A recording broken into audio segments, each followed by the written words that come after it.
Best bro Ryan sign up. Ure.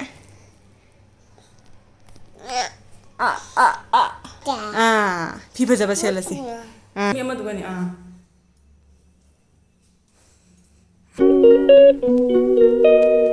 Hello everyone. Hojiki rakhi gi matamni ado handak chahi sidi nupa se siga khoi ga laira banina machena mangola rakhi gi bodo phangre ado siga rakhi thare ba magi su machena se da hakum dia khoi jumda lai banina first moini gi first rakhi ne ba ado mana rakhi king gi ba ado kumsi dia khoi tongan tongan laira banina rameswar adi ramki bana rameswari na ne mana siga wana thabire ba ado khoi hoji ba hangdok na jengri to hoji unpack tawge ado horen nupa se ado ai season birage tawrini Sana, rakhi jeng sila sisa thar rakhi se. Mama tau ke sana. Ngam pa bila de. Cipiro. Iba. Ini boleh. Sini lagi hari ba. Sini lagi hari ba.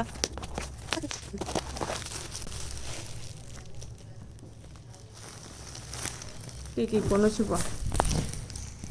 Nak kok sana pa na ko mama jeng na ko. Oh, moi chieng su daw ri ne. Luksi bana rakhi se. Sana na khosina kaino. Oh, water bottle loi mare. Mama. Oh, sing bottle ma su daw ri. Adu ga gi sina rakhi do lai re. Sina moi chieng oi mare. Chieng ga sina kari po no khang dre su. Mama. Oh. Ai hang do ga phajana jeng.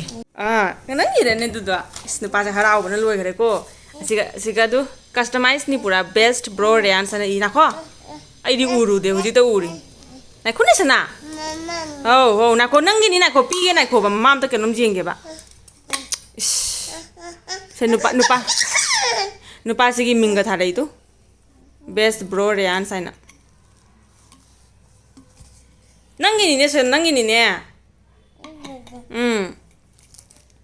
tut rakhi se nusi bana phaja bana loibo mama khuta phajani Mama. Oh dugi si se na ne ai si se kari pono khangde chenga sindur gadi jawre aduga gi si sina Ganesh ka Lakshmi kano gadi ji ba to kari pono ga do no khangdre sum thamna bara na taraga ma pam bana loire engona piu kai jadre ma dum pai lei gare oh nanggini. Thaw.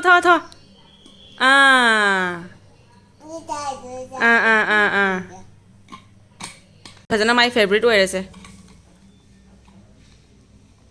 Mama. How? Thaw. My how ye? Is matin ga jorli ne. Kesum jaw da bata jorli mi sum.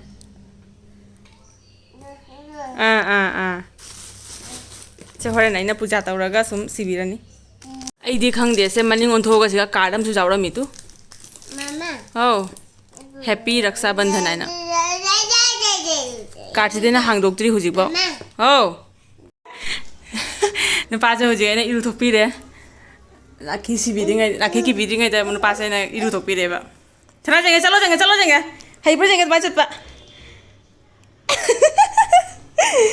khar lap na tu sei mama na ta la nungai bane jama to ba ma di lu jaba dam nungai enjoy to ma lu jaba phajabra je ngoyu akoi sana phajabra je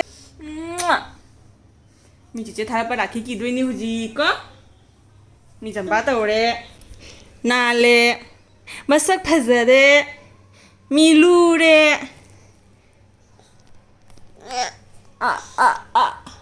피용도 시고 피 퍼잡아 피 퍼잡아 셀라시 피 퍼잡아 셀라시 우지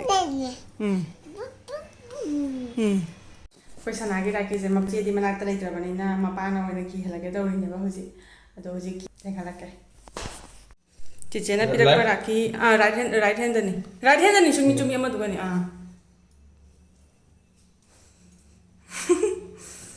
चिचेना किबिरी निकालु दो कसना चिचे की तरफ तगी राखी फजबरा जेंगे मखु जेंगे सिंदूर तंग नंबिउ से दो जारो पर सिंदूर नि ना चेंग दो सिंदूर पुन नंबिउ चिकन कैसा आएगा Dum nam kita tahu taja.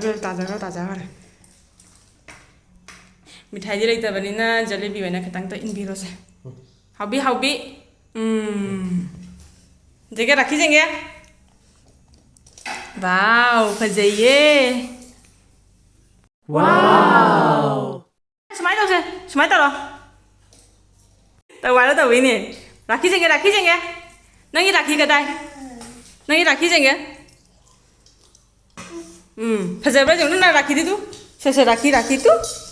Ngasi se mapana khajing leireba khajing akhoi tiger prawn nai achau bi jat ni ai khudom bi ga jang chau bai chang se si thong ga taw ni hoji khajing se fry to bolore du ga yi hojik na sanga su ngau khale tilhau chanam sing ngau re ba adu loi ba ga tomato hapan nge nangi rakhi di Bye. Nako. Kaino ne? Bye. Nang long khali ba thabak phabani se tengor se maro long khat khare. Senangi rakhi dom ta jing thoke se mama na. Zabra jeng ke chichena birak pa rakhi se. Ma phajaiye pakcha bana. Se thro jeng ke. Ai hijang se loi do re. Na hawali. Oh. Mahi se khara kangan gini. Oh, haurani manam nusiuna lor. Nga omjan thamage duai nga la chan. Loire khoi chana ba tawrani huji. Manam nusi banai di chak lame ba. Khajing thong ba se. Ai chicken gi style thongi ni. Ba chana ba tawrage. Ai thabak loina lo salle duai series jeng ba phamme huji. Ni pa se di phajana tungare. Ba ka si video sai swai si ka sim lo salage ko.